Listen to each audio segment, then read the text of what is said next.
My name's Wallace. I was born in 1988 in Glasgow. I grew up initially with my mother and father, who were both social workers.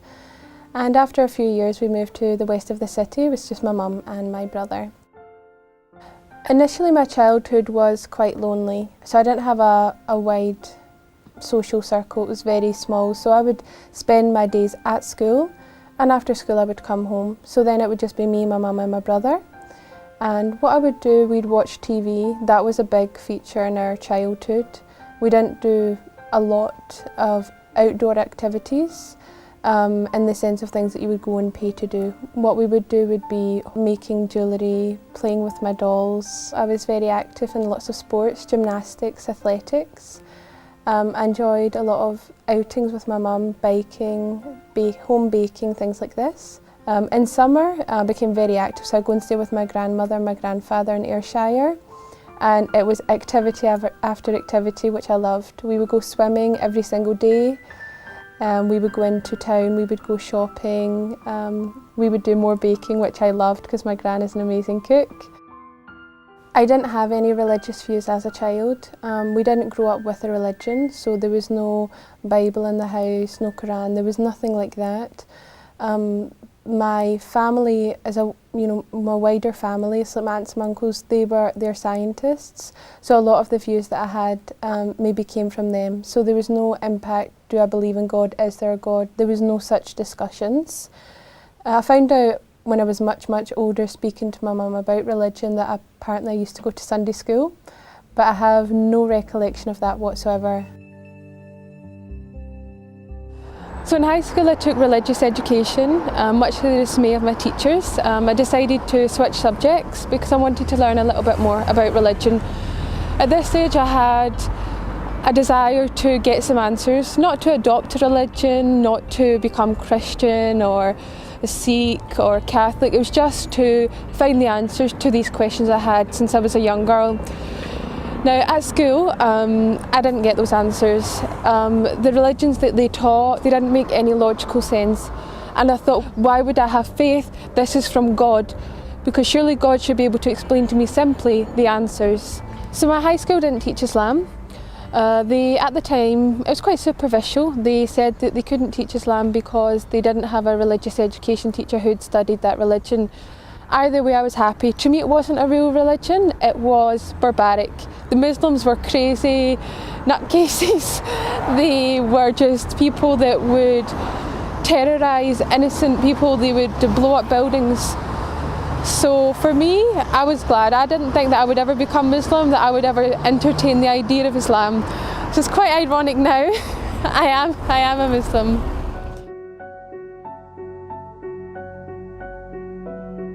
I had no interaction with people of other ethnicities, of other religions. There was perhaps 2 or 3 students in my school, but they were very westernised. They had adopted our culture, so I had no real ability to see what really is Islam, what is a Muslim. So from there on in I thought, well, I've learned about the real religions. They're a load of rubbish, I don't believe in them. So I just carried on. I just became a normal Scottish teenager. I done what you would expect of any sort of British teenager. I went out clubbing, I drank alcohol, just had a laugh. There was no point to it. Looking back, I just think at that time I thought that's what you did with your life, but to me now it just seems pointless. And where my journey into Islam began was in 2005 I started working in a call centre. And in that call centre it was predominantly Pakistani people that were in there that were Muslims. And they were not crazy. They were not anything that I had imagined, that the media had portrayed. And in actual fact, they became my best friends. And this is the first time I felt I had real, true friendship, where these people really cared for me, I really cared for them. And there was a group of us. So there was Saima, there was Shakila, there was Talib, Nabil and Atif. And it was us lot together, and I would just, initially it was just, I was interacting with them and we would just do normal things, go to the cinema, we would go out for meals. But one thing that stood out to me was the fact that what they'd done was very respectful. They had a lot of respect for themselves. They wanted to have a good image. There was a lot of things they wouldn't do. So they wouldn't come out clubbing with me. You know, once I had a birthday, I invited them and they declined, and I couldn't understand why. So slowly, it was just their behaviours, their mannerisms that introduced me to Islam.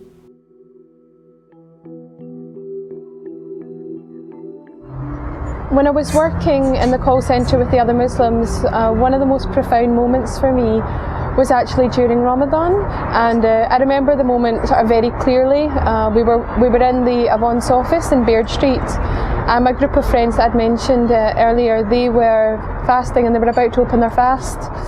And Saima, she actually handed me a box of spring rolls that her mother had made, and she offered them to me if I wanted some. And to me that was just such a profound moment. You know, here I am, having eaten all day, probably not even realising, you know, drinking in front of them, having water or something, and they're offering me food.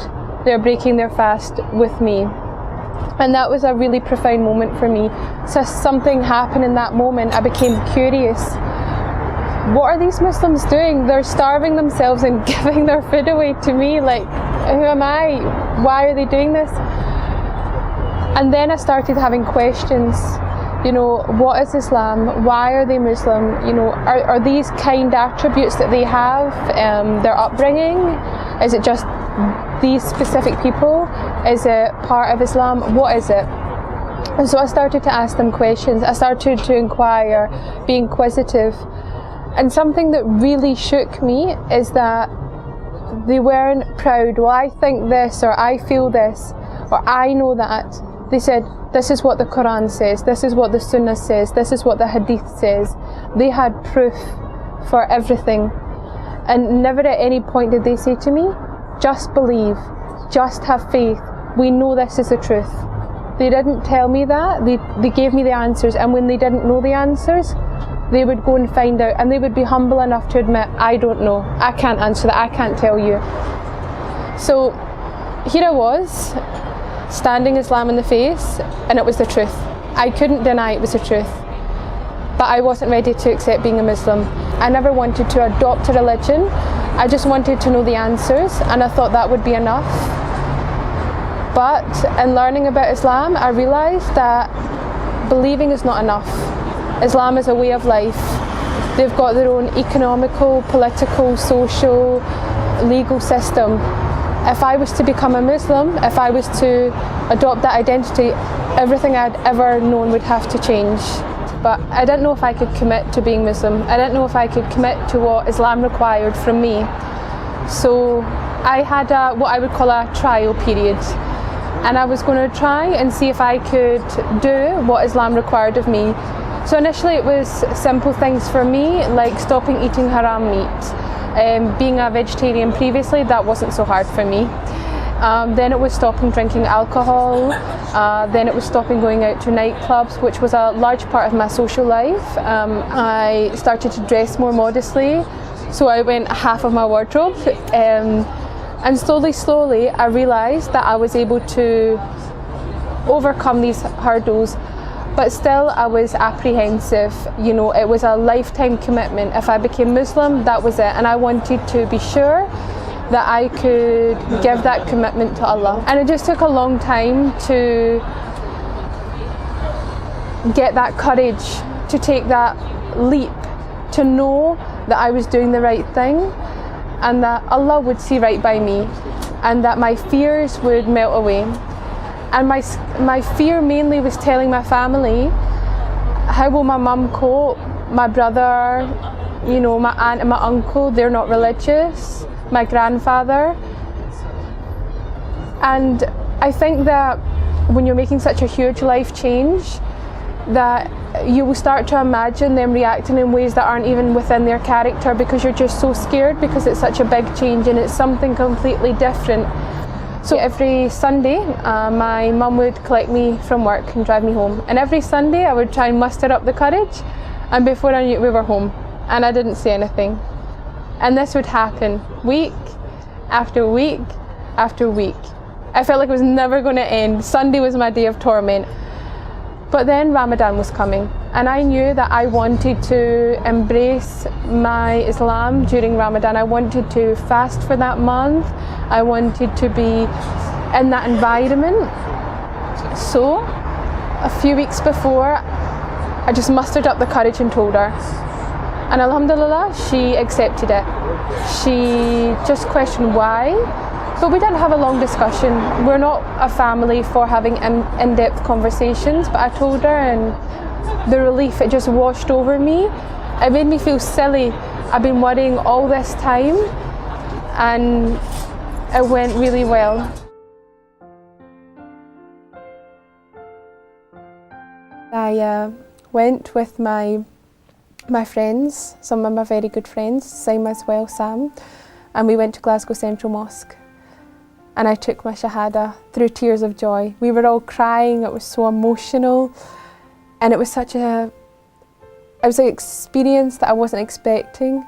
We went, and at first we were told to go to the study room, and I would take my Shahada there with the Imam. I wanted to do it properly. I didn't want to do it just with 2 witnesses, which is all the requirement. I wanted to do it in the mosque, let everyone know, get a certificate, I'm Muslim. I found the answers.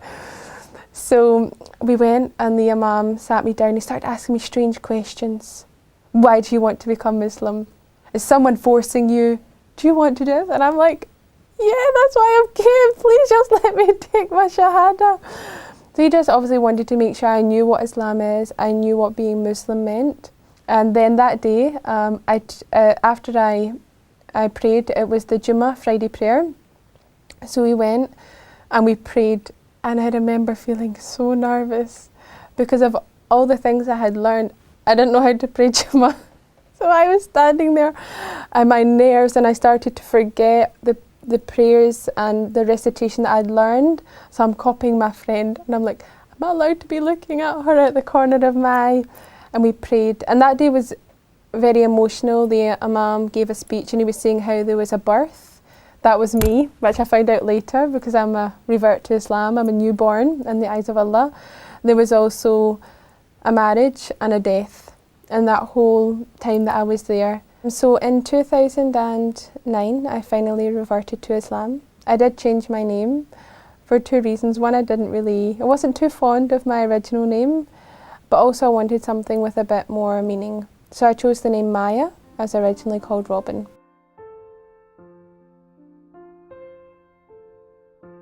My journey to Islam, to becoming Muslim, was very easy. I had a lot of support.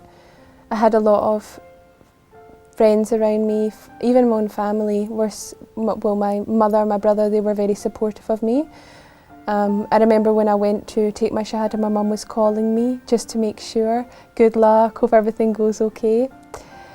But where my struggles really began was when I started to go to an Islamic class, and I met other sisters.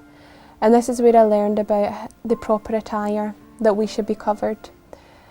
And for a long time I thought, I don't want to cover, my hair is so beautiful, I don't want it to go away. But slowly I started to educate myself. I started to learn a lot more about what hijab is, what is the purpose of it. One of my friends gave me just a silly little analogy.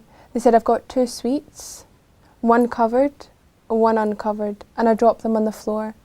Which one would you eat? Which one would you take? I said, the one with the cover, of course. And they said, well, that's how we view our women in Islam. They are the most precious thing to us. Of course, we would want them to be covered. And this is not something that I was being told is what men want, but this is what Allah wants. This is our protection. This is our safety. And I didn't want to go out without it. For me, I loved hijab by this point. I'd found a love for hijab, I'd found a love for covering. I understood the reasons behind it, and I wanted to fulfill that obligation to Allah. But I was scared to tell my mum. So I was standing in the kitchen and I was ironing my hijab, and I tell her I'll wear hijab now. And she got very angry and she was crying. and it was so painful for me. And she's saying, this is oppression. And at this point, I'm not eloquent. I can't explain to her.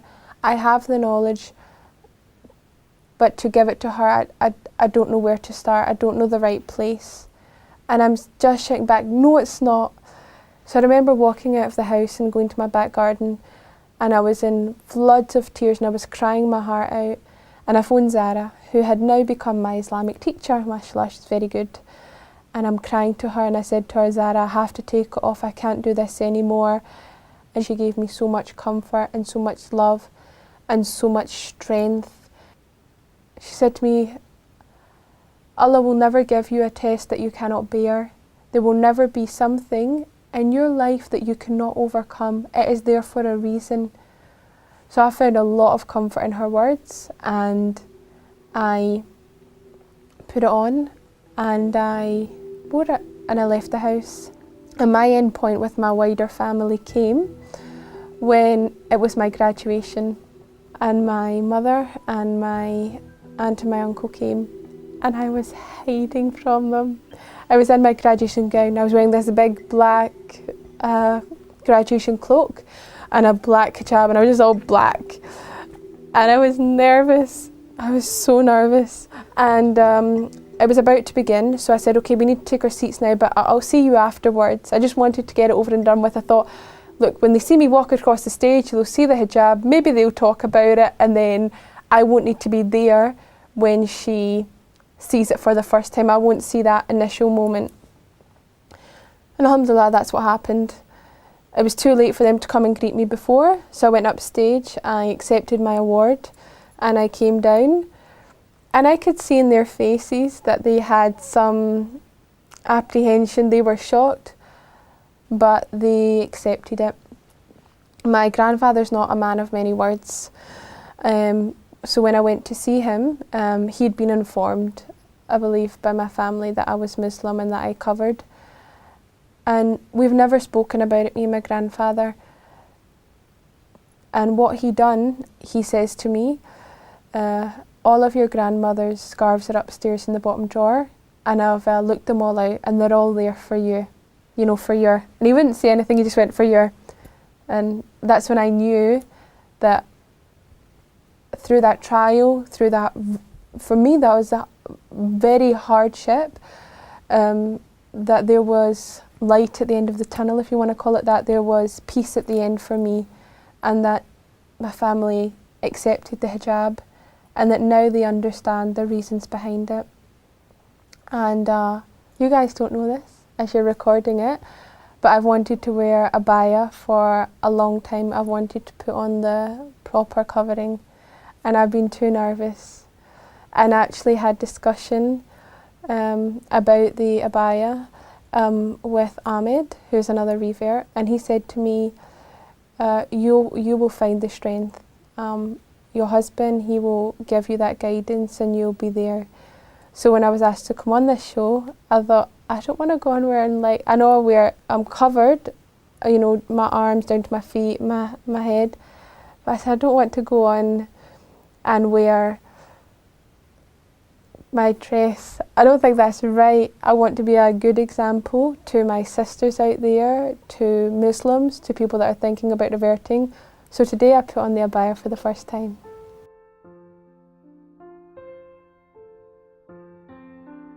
Before I became Muslim, I was a little bit apprehensive about reading the Quran. I knew it was revealed in Arabic, so I was a bit worried that, you know, little things, can I get it in English, which I could. The first one I got, it was just a literal translation. There was no context, there was no understanding, and for me, even though it was written in English, it was like Shakespeare, Alien, like, well, I don't know what this book is saying. But thankfully, some family friends, they gave me a Quran, and it was a Quran meant for children.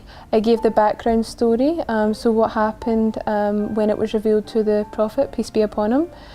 And that's what started my love even more for this Quran.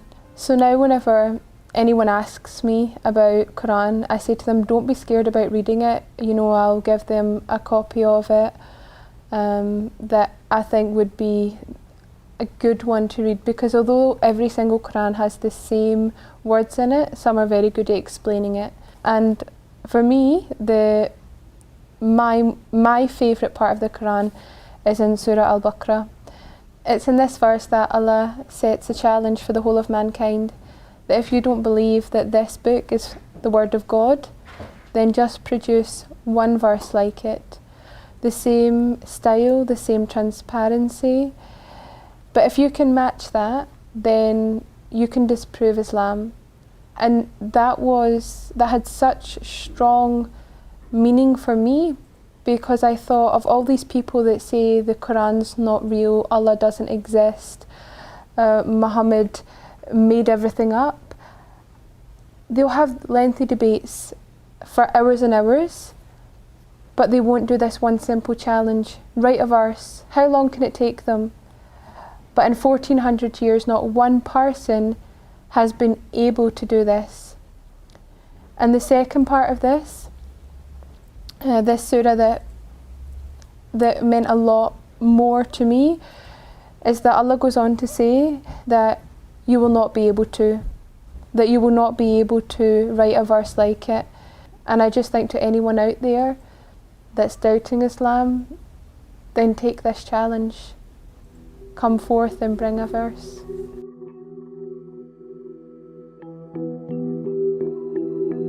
Islam means everything to me. Islam is my whole life. I believe it's given me everything that I want. Not materialistic things, but it's giving me contentment in my heart. It's given me the understanding to life.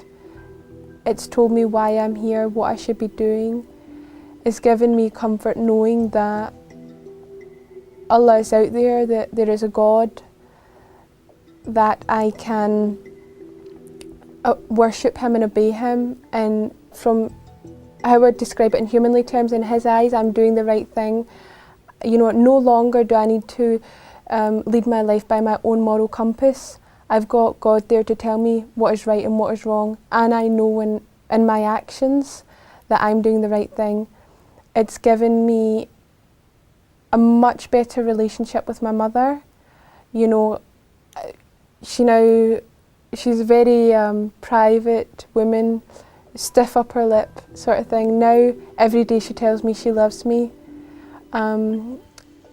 Mashallah, I would never have found my husband had I not become Muslim. He's Muslim, of course.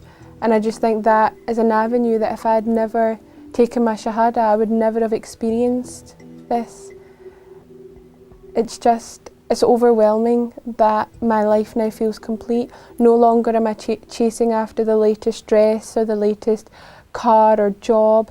I have everything I need to keep me content right now at this age. I grew up in an environment where